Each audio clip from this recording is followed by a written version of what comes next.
शिवाजी महाराज की जय भवानी। भारत रत्न डॉक्टर बाबासाहेब आंबेडकरांचा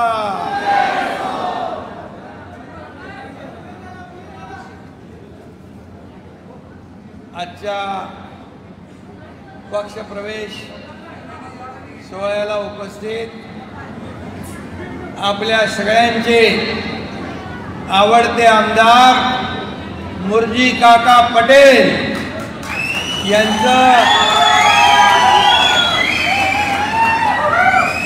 मुर्जी पटेल पेक्षा काका आवडतो ना।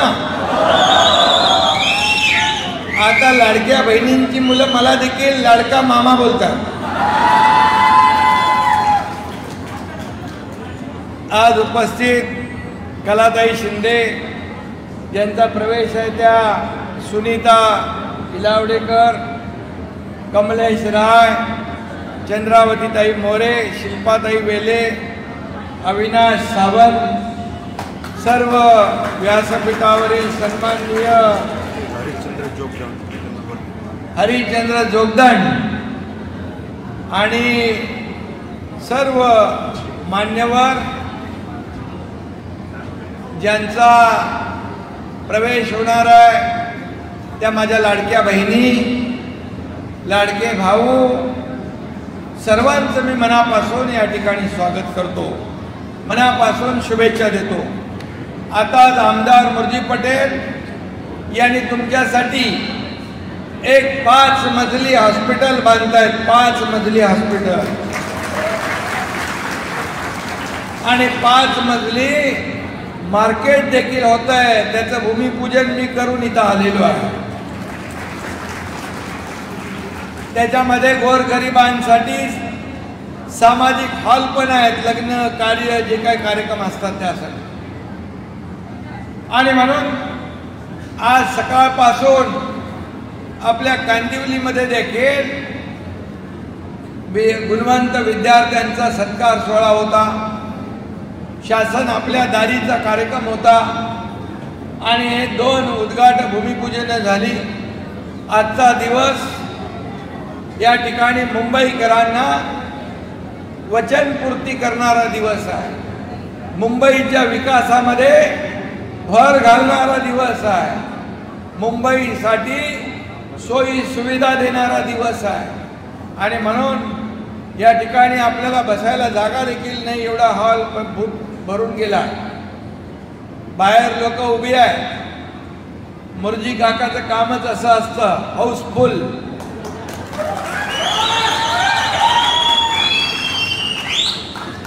आणि म्हणून मुर्जी काका या भागातील लोकप्रिय आमदार आहेत। गेले अनेक वर्ष त्यांनी नगरसेवक म्हणून काम केलं, त्यांच्या सुविध पत्नी देखील नगरसेविका म्हणून काम करत होत्या।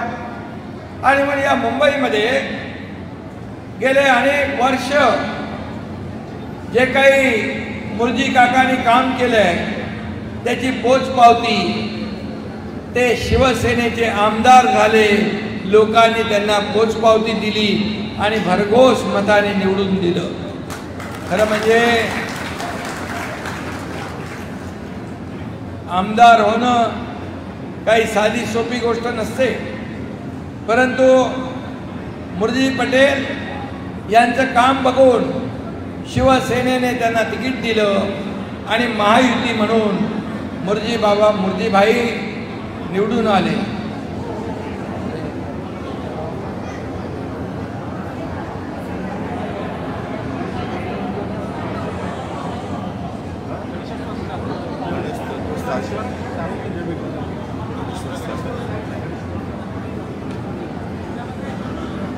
द्रविड गुरुजी इथं आलेले आहेत, मी त्यांचं मनापासून स्वागत करतो।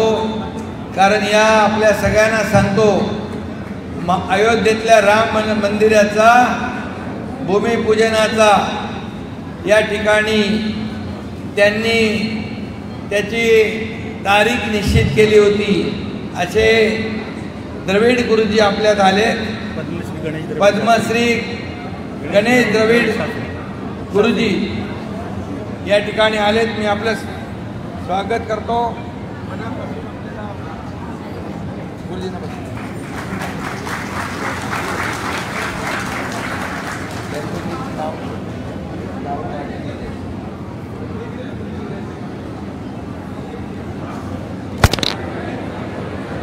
आता आपण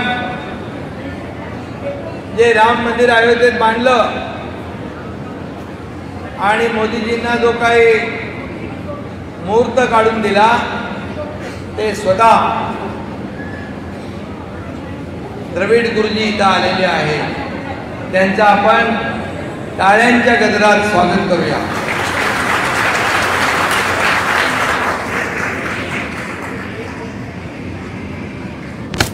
खरं म्हणजे आज दिवसभर आणि हे द्रविड गुरुजी यांना भारत सरकारचा बहुमान पद्मश्री पुरस्कार देखील मिळालेला आहे.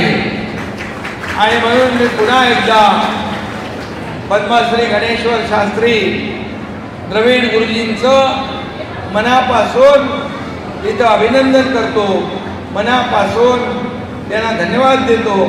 या कार्यक्रमाला आपले पाय लागले, आपले आशीर्वाद, आपले शुभेच्छा या भागातल्या जनतेला मिळाल्याशिवाय राहणार नाही. आणि मुर्जी काका हे आता या भागामध्ये जे हिंदुत्वाचे विचार, बाळासाहेबांचे विचार, शिवसेना मोठी करण्याचं काम करतात. या भागामध्ये सर्व जातीपातीचे लोक राहतात, सर्व धर्माचे लोक राहतात. यांना विकास दाखवण्याचं, विकासाकडे नेण्याचं, या मतदारसंघामध्ये मूलभूत सोयी सुविधा देण्याचं काम मुर्जी काका करताय. आणि म्हणून मी आपल्याला एवढंच सांगतो की आम्ही काम करणारे लोक आहोत. मला आठवतंय 2.5 वर्ष मी मुख्यमंत्री असताना या महाराष्ट्रामध्ये मुंबईमध्ये एकीकडे विकासाची गंगा आपण आणली, दुसरीकडे लोकाभिमुख कल्याणकारी योजना आपण केल्या. या माझ्या लाडक्या बहिणी इकडे बसल्या. मी तुम्हाला सांगू इच्छितो, मुख्यमंत्री माझी लाडकी बहीण योजना कधीही बंद होणार नाही.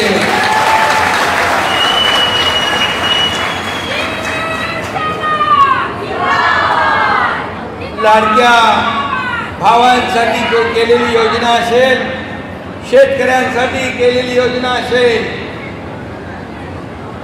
ज्येष्ठांसाठी केलेली योजना असेल, आपल्या विद्यार्थ्यांना उच्च शिक्षण घेण्याची योजना असेल, लेक लाडकी लखपती योजना असेल, एसटी मध्ये 50% सवलत देण्याची योजना असेल, या सर्व योजना चालू राहतील. टप्प्याटप्प्याने आम्ही योजना पूर्ण करू.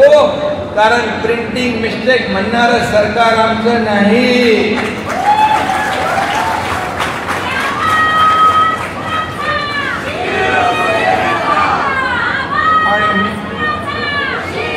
आणि म्हणून 2.5 वर्ष आम्ही टीम म्हणून काम करतो. मी देवेंद्रजी, अजितदादा, आता देवेंद्रजी मुख्यमंत्री आहेत, आमची टीम तीच आहे. परंतु आपल्याला सांगतो, अजेंडा आमचा कायम आहे. अजेंडा आमचा सर्वसामान्यांच्या आयुष्यामध्ये चांगले दिवस आणण्याचं मी नेहमी सांगतो. सोन्याचा चमचा घेऊन आमचा जन्म झाला नसला तरी सुद्धा या महाराष्ट्रातल्या तमाम गोरगरीब जनतेच्या जीवनामध्ये सोन्याचे दिवस आम्हाला आणायचे आहेत. आणि त्यासाठी आमचा प्रयत्न.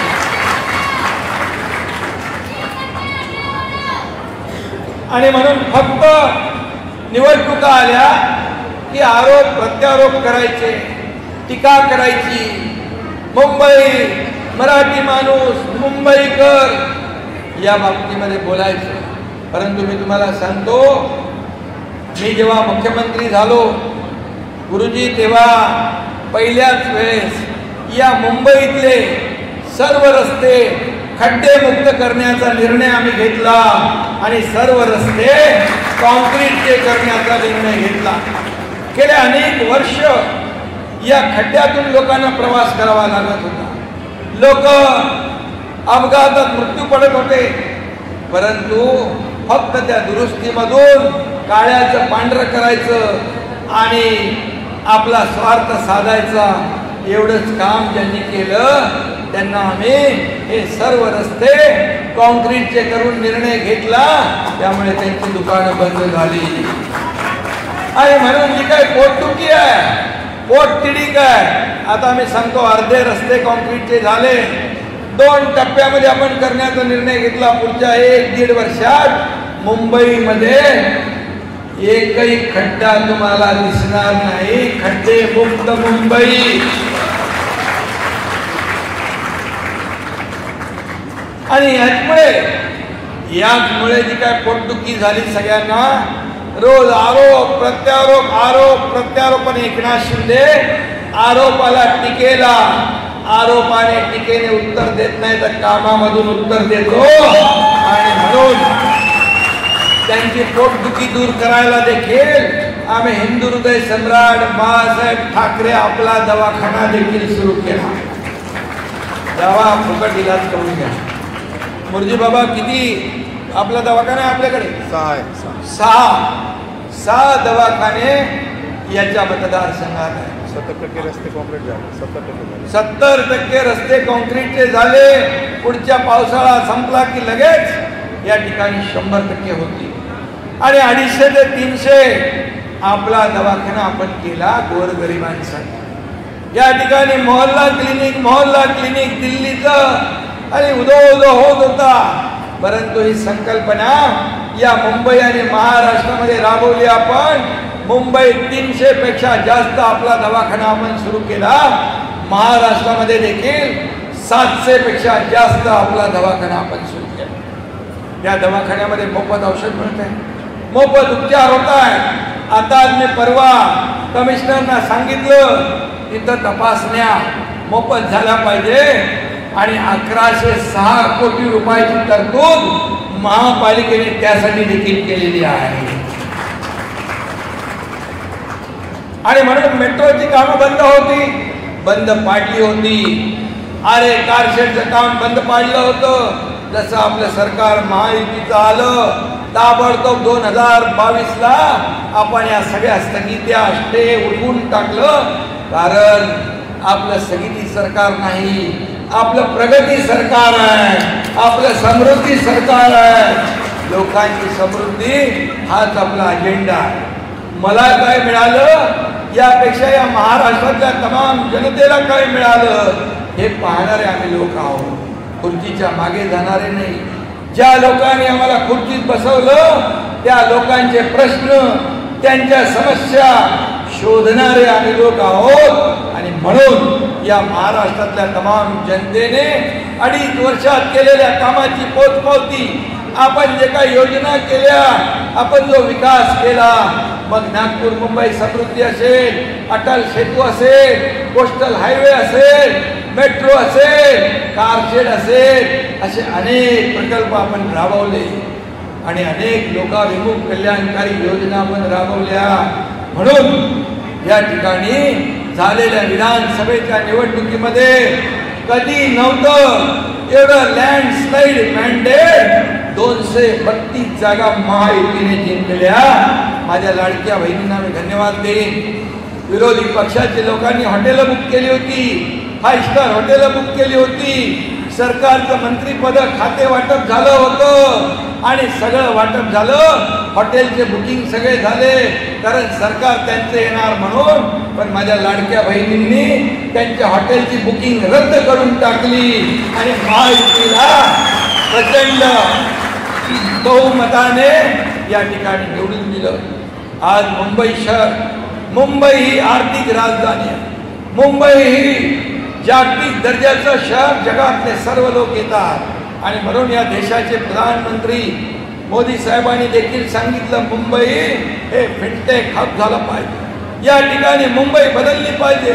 आणि काही लोक म्हणतात मुंबई महाराष्ट्रापासून तोडणार, पण दर वेळेला निवडणुकीमध्ये हाच त्यांचा प्रयत्न असतो लोकांची दिशाभूल करण्याचा. पण आमचं महायुती सरकार मुंबई महाराष्ट्रापासून कोणी 7 पिढ्या खाली आल्या तरी मुंबई वेगळी होऊ शकत नाही.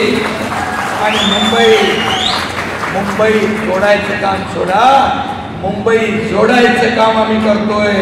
मुंबई जगाशी जोडायचं काम आम्ही करतोय.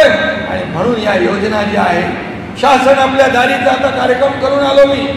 शासन आपल्या दारीमध्ये त्या योजना अगोदर नव्हत्या, लाभ नव्हते, लाभार्थी नव्हते होते, परंतु चक्रा मारणं, खेटे घालणं यामुळे तो लाभार्थी सोडून देत होता. मी जेव्हा मुख्यमंत्री होतो त्यावेळेस शासन आपल्या दारी आपण सुरू केलं. बाळासाहेब सांगायचे, कार्यकर्ता घरात नाही, लोकांच्या दारात शोभून दिसतो. आम्ही सरकार लोकांच्या दारात घेऊन गेलो आणि त्या योजनेमध्ये शासन आपल्या दारीच्या 5 कोटी लोकांनी लाभ घेतला. 5 कोटी लोक.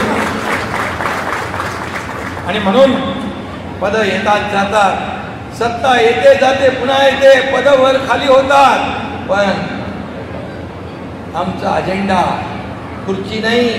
आमचा अजेंडा या महाराष्ट्रातल्या जनतेच्या जीवनामध्ये बदल घडला पाहिजे. आणि म्हणून या योजना आपण सुरू केल्या.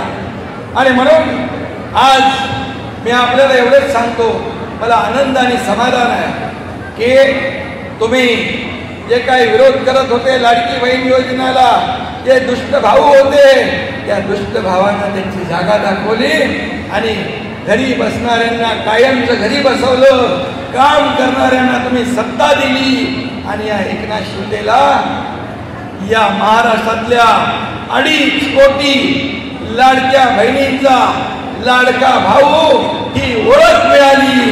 हे माझ्यासाठी सगळ्यात महत्वाचं आहे सर्व पदांपेक्षा.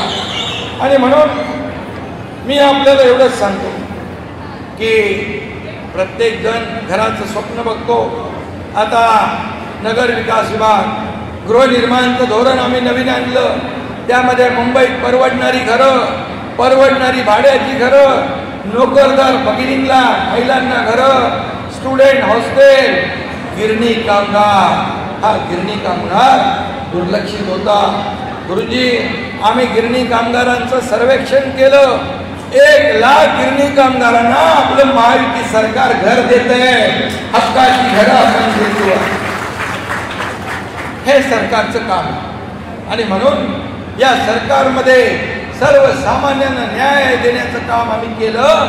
म्हणूनच या महाराष्ट्रात एकदा आपल्या एका उच्च शिक्षण घेणाऱ्या मुलीने आत्महत्या केली. दुर्दैवाने अतिशय दुर्दैवी प्रकार होता. मला रात्री मी 12:30 वाजता ती बातमी एक टीव्हीवर ऐकली, बघितली. मी तात्काळ उच्च शिक्षण मंत्र्यांना फोन केला. त्यांना 1 वाजता रात्री सांगितलं, उच्च शिक्षण घेण्यासाठी जर आपली एक मुलगी आत्महत्या करत असेल तर आपण सरकार म्हणून आपला काय उपयोग आहे, सरकार काय कामाचं आहे. आणि मग आम्ही तात्काळ जी 50% फी उच्च शिक्षण घेण्यासाठी सरकार भरत होतं, 50% पालकांना भरावी लागत होती, ती 100% फी भरण्याचा निर्णय आम्ही घेतला. हे निर्णय आणि असे अनेक निर्णय आहेत की सांगायला गेलं तर वेळ पुरणार नाही. परंतु आपल्याला मी एवढंच सांगतो, मी या मुंबईमध्ये मुंबईकर जो बाहेर फेकला गेलाय त्याला पुन्हा मुंबईमध्ये आणण्याचं काम हे महायुती सरकार केल्याशिवाय राहणार नाही. हा शब्द या ठिकाणी आपल्याला देतो. आणि म्हणून मी मुर्जी पटेल आपलं अभिनंदन करेन. अनेक लोकांचे इकडे प्रवेश होत आहे, रोज प्रवेश होत आहे, रोज लोक येत आहेत. आणि मी असा नेता पहिला जगात पाहिला की लोक पक्ष सोडून जात आहेत, सोडून जात आहेत, सोडून जा, त्याच्यात आनंद व्यक्त करणारे नेते पहिल्यांदा मी पाहतोय जगाच्या इतिहासामध्ये. अरे हे लोक का जात आहेत त्याचं आत्मपरीक्षण करा, आत्मचिंतन करा. फक्त आरोप प्रत्यारोप का सोडताय त्याचं आत्मचिंतन करा. आणि म्हणून मी जे लोक आपल्याकडे येत आहेत त्यांचं प्रेमाने स्वागत करतो. त्यांनी जो विश्वास दाखवलाय तो विश्वास सार्थ करण्याचं काम हा एकनाथ शिंदे केल्याशिवाय राहणार नाही हा शब्द आपल्याला देतो.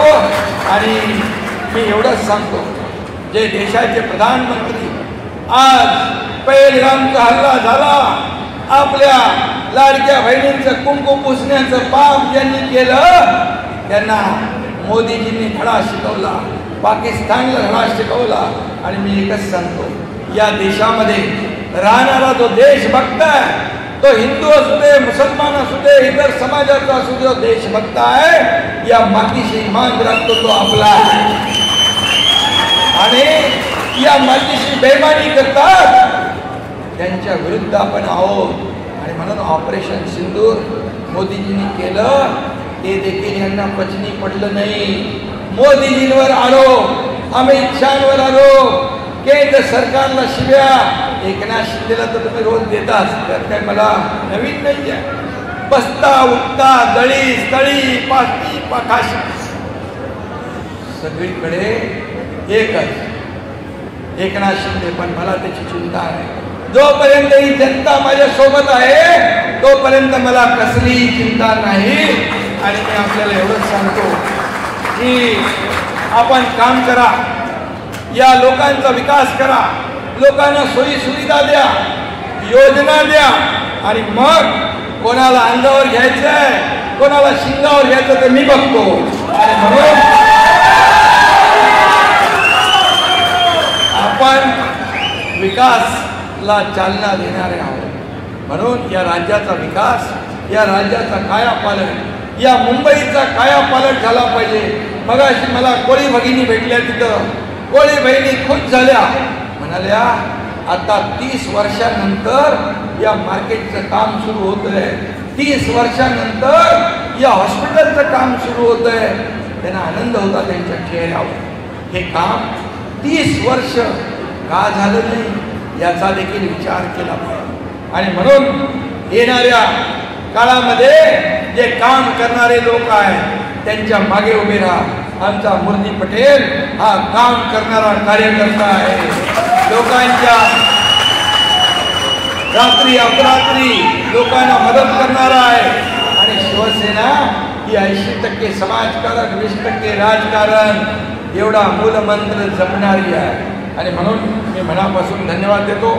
मुर्जी पटेल, मुर्जी काका, हे तर प्रवेशाचा कार्यक्रम चांगला आहे, तिकडे भूमिपूजनाचाही कार्यक्रम चांगला आहे.